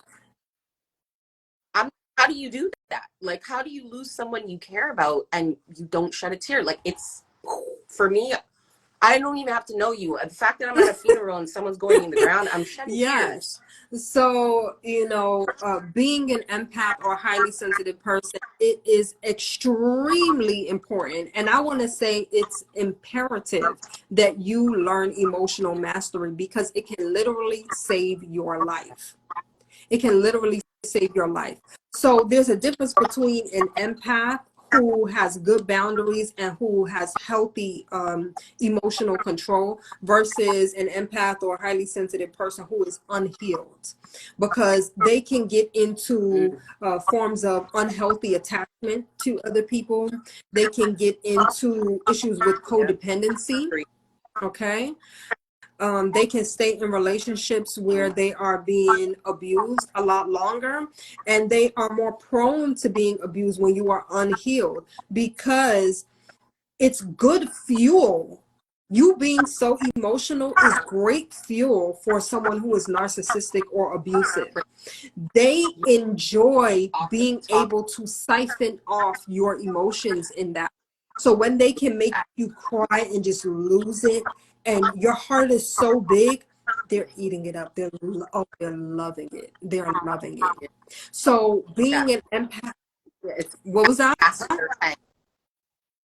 It's like Yes, gas in their yes. tank. They're But the literally thing getting is, if like, you are an empathic person, those emotions and that gift of being highly sensitive was given to you to be able to use for your purpose in life.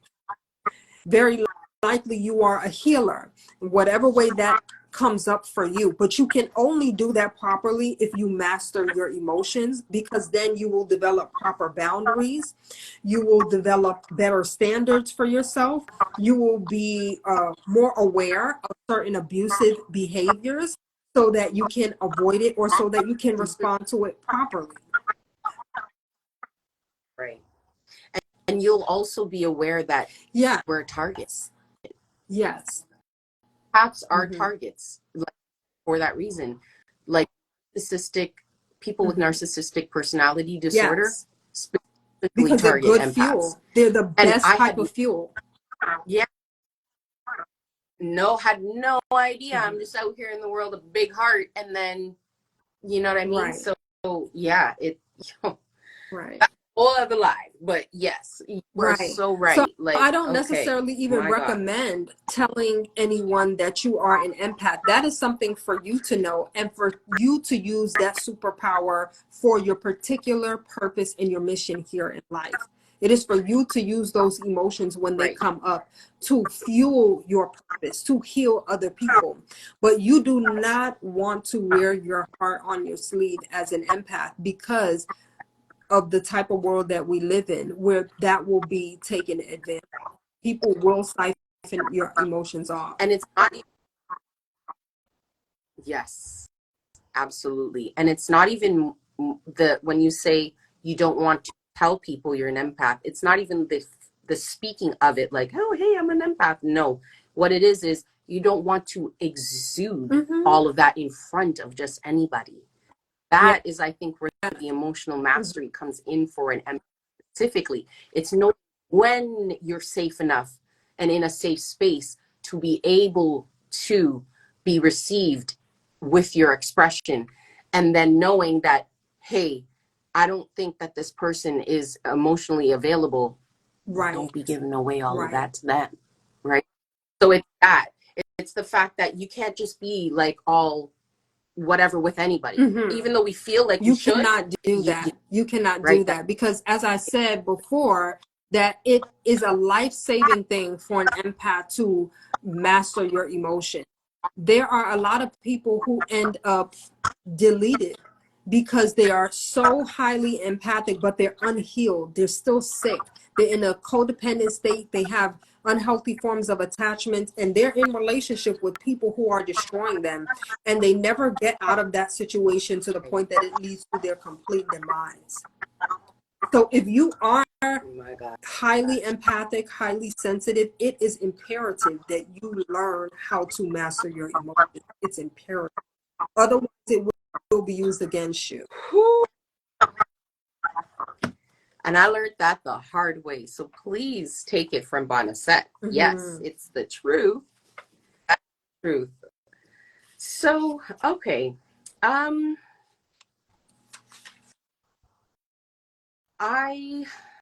Let's see.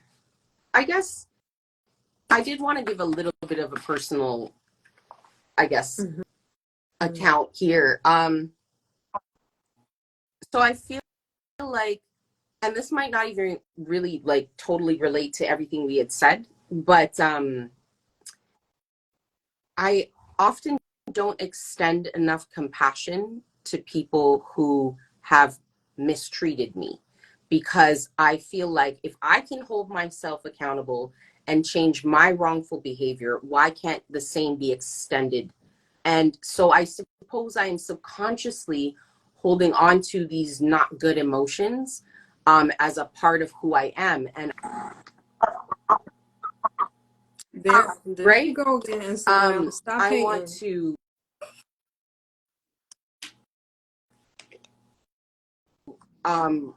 sorry, where was I want to unlearn that, right? Sorry.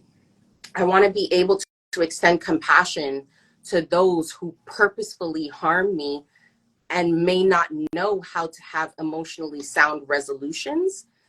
And so what I've done is I've started to look at it like you can extend compassion to those who can no longer get to you with their hurts, making it my responsibility yet again to revise behavior. Otherwise, these no good emotions being stored in my body will kill my spirit and lead to like the breakdown of my body, right? So I guess that's more relating to the last thing we were talking about. But in the sense of,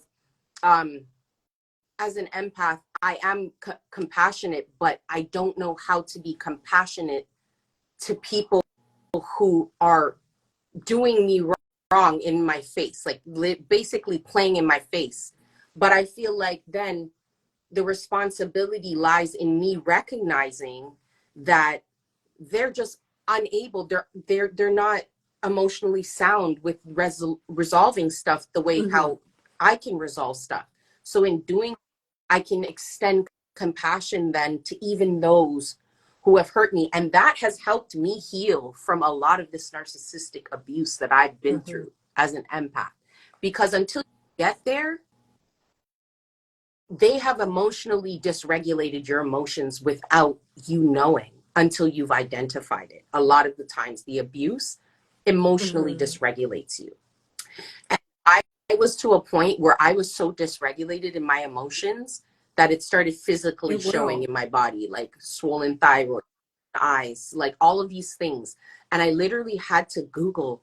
I was like, what is this? Like, I was fine. I'm like, this is not normal. Like, I have to find out. And it said that emotional dysregulation from narcissistic abuse can actually kill you. And so for me, I had to literally change and extend the compassion to those who have hurt me and it's still willing to hurt me and play with me in front of my face, or else I can die. Like, like I very well, It Yeah. was on the verge of killing me.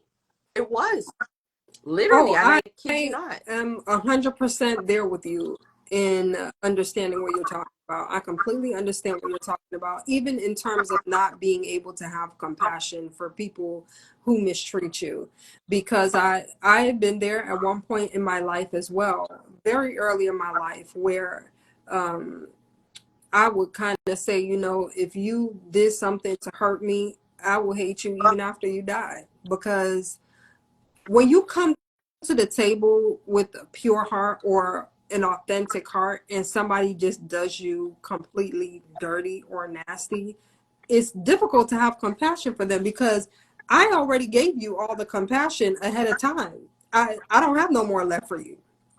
I don't really have any more left for you. Do you understand? So I get what you're talking about. Releasing the anger towards people is a totally different thing. I don't necessarily have to have compassion for someone in their mistreatment of me. I may have a level of understanding in that that person is going through their own thing, you know, and a certain level of acceptance, because you can attach yourself so much to the emotion of being hurt that you're like, I can't believe they did me like this. You know, I was so good to them and da da da. You can attach yourself to those emotions and get into the victim mentality. Whereas when you detach Yeah. from the emotions and you look at that person as, this is a person who got their own issues going on. This don't even have nothing to do with you. This has to do with the person's character. Um, Right. I mean, there are times I may have compassion. Sometimes I don't. But what I will have is an acceptance that this is what they showed me. It is what it is. You know, this is who Mm-hmm. they are. It is what it is. And not personalize things so much. Yeah. Right.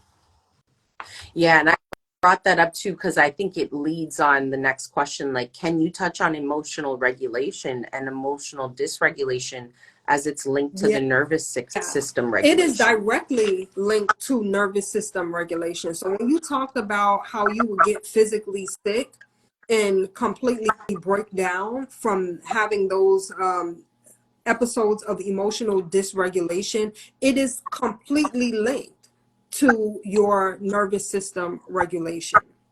So what? Right. Yeah, And no, sorry, go ahead. it's okay. I didn't mean to cut you off. So whenever your emotions, well, what emotional regulation is basically your ability to respond appropriately to emotions that come up. It's your ability to be self-aware of what emotions are coming up and to have appropriate responses to it. Emotional Yes. dysregulation is usually an over exaggerated response or reaction. Okay, not even a response. Right. It's a reaction, because a reaction is totally different. Like if you have a reaction to taking medication, a reaction is usually not a good thing. Yeah, so you have an Yeah. over Agree. exaggerated reaction or an outpour of emotions, or your emotions are doing like this. And going through Yes. abuse will Yes. emotionally dysregulate you, because you have somebody who's purposely playing with your emotions. Yes. Yeah, Purposefully purposely dysregulate. dysregulating you. And so when you, especially if you've grown up in that, you can be almost, not almost, you're biochemically addicted to that roller coaster. Yes. And so you have Wow. your whole adrenal system, your whole glandular system going through a flight or fight type of reaction. And so, yes, it does cause Oh, dysregulation of your nervous constantly. system. Yes. And in the same way that having issues with emotional regulation can cause issues with nervous system regulation, when you regulate your emotions and heal your emotions, it can also heal your nervous system as well. So some of the same things that you would do to regulate your nervous system, it's the same things that you would do to regulate your emotions. So meditation, yoga, breath work, sound therapy, color therapy, all of these things which we will be practicing as a part of Reiki. okay, Kemetic Reiki. All of those same things help to regulate your nervous system. So they're directly linked. Right. Yes. Oh my goodness. When I tell you, like, okay, that is interesting. I'm looking for, I also posted something that you just mentioned.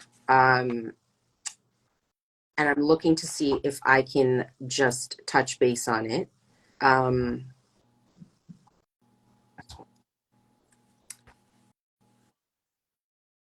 No. Okay. I think I'll have to probably just talk about that with you later. But okay, so we talked about, okay. Let's move on to the next question because I think we're about to touch more on what you were getting into as well. So it seems like adopting and maintaining emotional resilience without throwing emotions away entirely is not a one-stop shop or one thing fixes all type of healing. There are many practices that can and must be tapped into and utilized to achieve this balance. What are some tips and techniques for emotional release and emotional healing, as well as how to just feel better emotionally? Okay, I appreciate that question. But I don't really do tips, I do roots. Okay, I don't do tips, I do roots. So I always want to get to the root of an issue because tips can be somewhat helpful, but it's exactly like it sounds. It's just the surface. You're just hitting the surface. Getting to the root of something is where the real healing is. And this is why I invite people to come and do the real healing work, the real energetic healing. And that's getting to the root. The energetic healing is getting Yes. to the root. So the first thing that you have to do in terms of getting to the root is becoming willing to be self-aware. Be willing to be self-aware enough to look at the emotions that are coming up. You have to be willing. Right. So you start there, right? Right. So there's metaphysical and then physical. I think there's like aspects and then physical aspects in terms of the techniques and practices. So all of them are linked to each other. Like I said, the emotional and mental, physical and spiritual, it's all connected. This is why I resonate with holistic medicine a lot more than I do with allopathic medicine, which usually will separate and disconnect certain things, so where you never get the full picture. But all of these things are interconnected. Any area of disease in one area can affect the other areas of wellness, as well as when you heal one area, you can heal the other areas as well. So it's a whole thing. You want to pay attention to all of it in one. And so there are physical things that you can do that are going to heal your emotions, like we talked about with the food. Sometimes it's not a skill that you need to learn or something that you need to unlearn. It's not deep in that way that you're just focusing only on the emotions. Sometimes it's your food. Sometimes you change the pH of the blood with your food and you will change those emotions. You will have an immediate shift in your emotions. You will feel lighter. And from there, you have enough clarity that you can work on things a lot easier. But for some people, they're stubborn and they can't even move the emotions properly because their body is in such a state of physical state of illness that they don't have the space to do that. They just simply do not have the capacity to do it. You understand? Yeah. It's almost like they're being controlled by what they're consuming versus being in control of what they're consuming. And it ends up being that as well on the metaphysical side, in the thinking side of it. they're also Mm-hmm. controlled on the thinking side as Right. well versus being controlled. So until you at least have one that's tipping the scales, then you can't really Right. tip them on both. You know what I mean? It's so, we have a comment too. Root is the real essence. Yes, root Oh, rhymes with fruit for a reason. That's Dark thank Matter Think Tank. you. Thank you for I that. appreciate that comment. Yes. Yeah. Much love to ladies. Yeah. Yeah. The root is the essence. You always want to get to the root of a problem. You going on the surface level, that can be helpful for a period of time. It can be helpful to get a little bit of clarity in a particular situation, but it doesn't solve the problem. And I I've had I think I'm allergic to just doing things on the surface because I've seen so much of that in the medical industry that it just irritates the life out. It irritates the life out of me to see a problem that is so much deeper and you just scratching the surface. You know that person gonna be suffering long after they leave this place. You know? Yep. Yep. Right. So That's the whole purpose. We want people dying. Sorry, we're right. not going to help you. You're not all. So this is why we get to the energy work. Okay. And if you would like to learn about how to do that, I invite you to join me in the Kemetic KaNSekhmet Level 1 program. January 11th is when we start.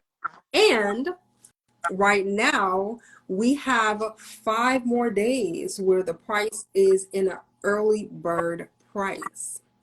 Yeah. Ooh, 5 more days. get it Where's in now. the early bird price. After November 11th, the price goes up, and after December 1st is full price. It's full price. So if you want to learn how to do this work, if you are an empath, especially if you don't have control over your emotions and you have issues with emotional regulation, you need to come over to kemeticwellness.com/programs and join me in the Kemetic Reiki Level 1 program. And that will be virtual, so it can It be is joined virtual. from anywhere It is a where you have a 10-week Wi-Fi. program. It is virtual. I will have some local workshops as well, where it's like a 1 or 2 day retreat, but that'll be later on. So we're starting off with the virtual program because I want as many people anywhere that you are who need to do this work to begin to do it. And even if you've gone through the level 1 online, you can still go to a retreat later on. So that's no Right. issue. But I invite you, if you want to learn how to regulate your emotions, especially learning how to do it from a cultural perspective. Okay? Your healing is in your culture. Yes, In your ma'am. Yes, ma'am. culture. So Kemetic Reiki is the way to do it. Oh, that's a very amazing way to end this off. This was a Wasn't fantastic 2-hour it? discussion. I love it.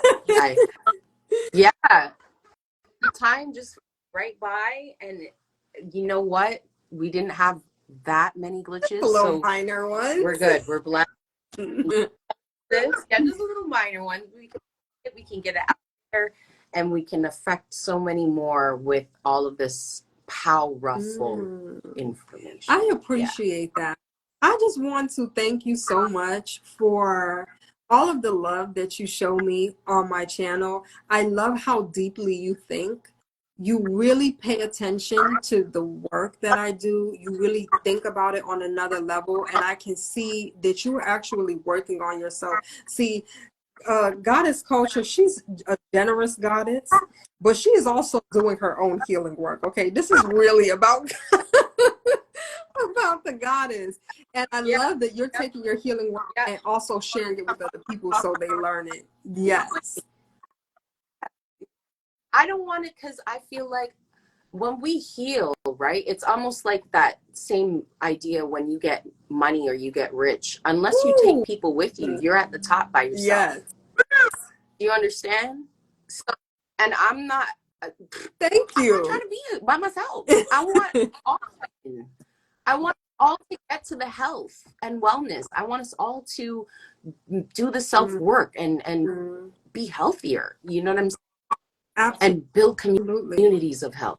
You know what I'm saying? That's Health how it's and supposed wealth. supposed to both be. of That's them, why a lot of you people are know? going through this and they feel so alone. You have to get into spaces where other people are doing this same work with you. Otherwise, you're going to feel alone. Maybe nobody else around you is Make thinking on this level. Nobody else around you is doing this type of work.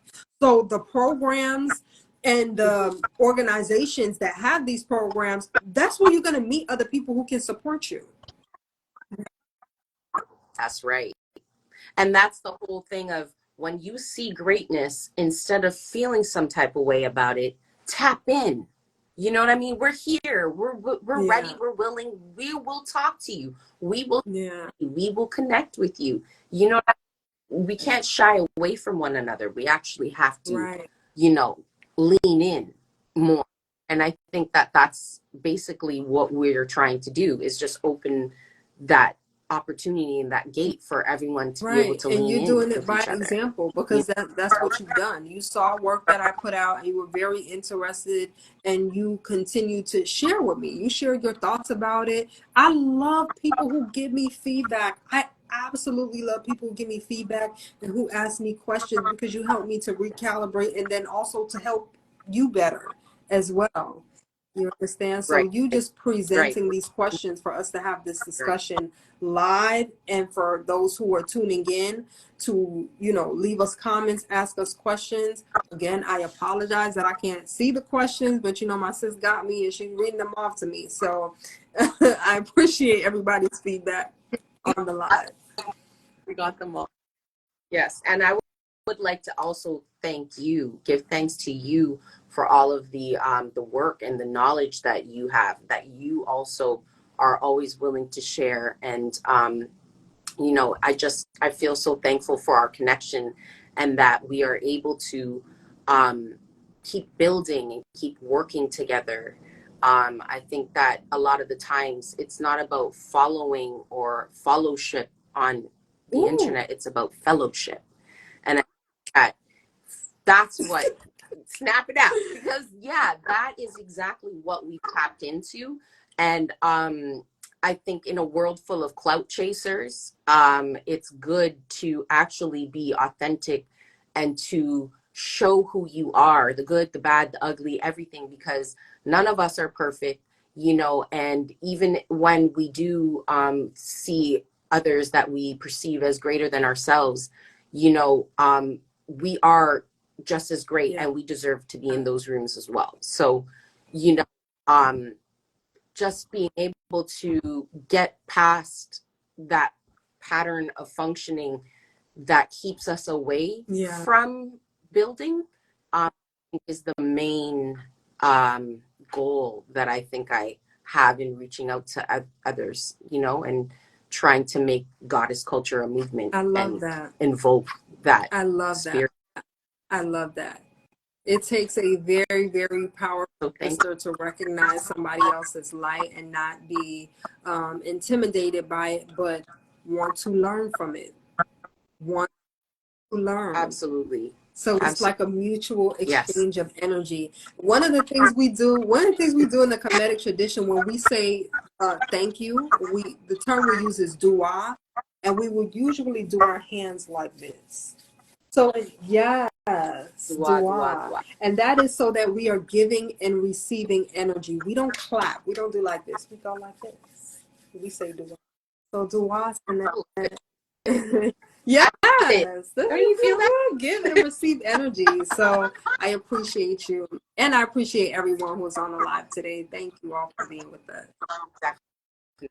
Thank you for coming out. And once again, you can go and grab the High Nut Vibration Nutrition. Click the link in bio. Yes. Bio for that book. Yes. Don't forget over here, Goddess Culture for the culture. Okay, we got the books. Okay, so hit the link in our descriptions and go and bless your family and your lineages with these Yes. materials. Okay, we'll be tapping in again soon. So Yes. this I is just take look care for now. forward. I look forward And to it. Peace and thank you. tap. You And too. take care. Peace, everyone.